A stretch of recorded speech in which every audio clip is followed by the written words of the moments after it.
Lahat po ng tao na nabubuhay sa mundo, ano man ang kanilang kalagayan sa lipunan ay dinaratnan ng mabibigat na suliranin. Dahil po sa ganitong sitwasyon, nagdudulot ito ng tinatawag sa Ingles na anxiety and depression. At ang iba po ay humahantong pa sa pagpapatiwakal o suicide. At ayon po sa recent study ng Department of Health o DOH sa ating bansa, nasa 3.6 million na mga Pilipino ang nagkaroon ng anxiety sa panahon po ng pandemic COVID-19.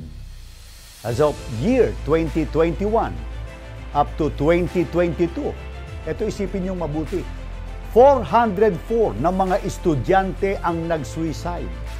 Sa ating bansa po yan.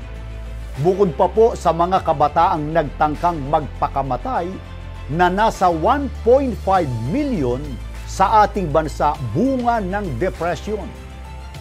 At alisunod naman po sa ulat ng World Health Organization or WHO, nasa 280 million ang nagdaranas ng depression sa buong mundo. At sanhi nga po ng depression ay tinataya namang 703,000 na mga tao sa buong mundo ang nagpapakamatay o suicide taon-taon, yearly. Kaya, mahalaga po na pag-aralan natin ang mga aral ng Diyos kung paano ang wasto, pansinin po ninyo, wasto o tamang pakikitungo sa mga suliranin at kabalisahan para tayo po hindi mapagtagumpayan gaano man ito kabigat. Paano po natin dapat harapin ang anumang uri ng suliranin sa ating buhay upang ito ay ating mapagtagumpayan? Sa ikalawang Korinto po, sa 10:3, ganito ang sulat at pahayag ng dakilang apostol na si Pablo. Kung nabubuhay man ako bilang karaniwang tao, hindi ako nakikipaglaban ayon sa pamamaraan ng sanglibutan. Mga magulang at mga kabataan, iba't iba ang mga nasasagupa natin araw-araw. Paano natin dapat harapin at labanan ang mga ito? Tularan natin si Apostol Pablo, ang sabi niya, hindi ako nakikipaglaban ayon sa pamamaraan ng sanglibutan. Ano po bang karaniwang pamamaraan ng sanlibutan sa paghanap o pagharap sa mabibigat na suliranin? Ang ginagawa po nilang solusyon ay ang alak, ang droga o ipinagbabawal na gamot. Nagpapakalango sila sa mga ito. Ang iba naman po ay humahantong pa sa pagpapatiwakal ng dahil po sa depression and anxiety. Nakalulungkot. Alam po ba ninyo kung gaano nakalubha ngayon ang nararanasan ng mga tao na anxiety and depression? Ayon po sa World Health Organization or WHO, sa Estados Unidos, ito sa Amerika pa lang po, sa taong 2020 ay nasa 14.8 million ang nakaranas ng depression. Yan po ay 18 years old and above or older. At dito naman po sa Pilipinas, ayon po sa Department of Health or DOH, nasa 17 million na mga kababayan natin ang nagdaranas ng depression. Anong dapat po natin matutuhan kay Apostol Pablo? Hindi po siya nakipaglaban ayon sa pamamaraan ng sanglibutang ito. Hindi po.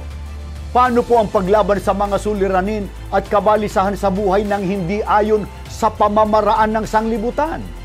Basahin natin ang sulat naman ni Apostol Pedro. Dito po sa unang Pedro sa 5:8 hanggang 9, basahin na rin natin ang talatang 7. Humanda kayo at magbantay. Ang diablo na kaaway ninyo ay parang liyong umaatungal at aali-aligid na humahanap ng masisila. Labanan ninyo siya at magpakatatag kayo sa inyong pananalig sa Diyos.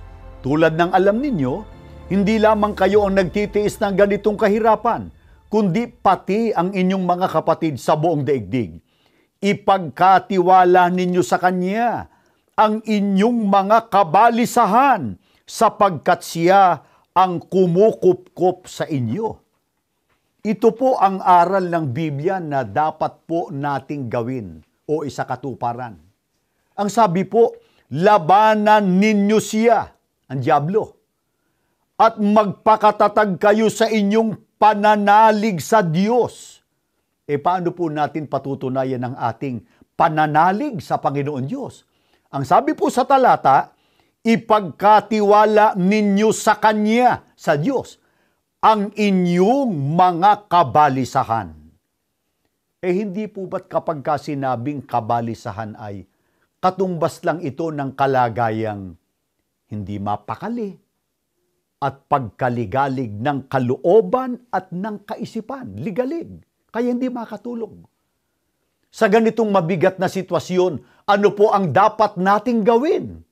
Manalig o magtiwala tayo sa ating Panginoon Diyos? Ano dahilan?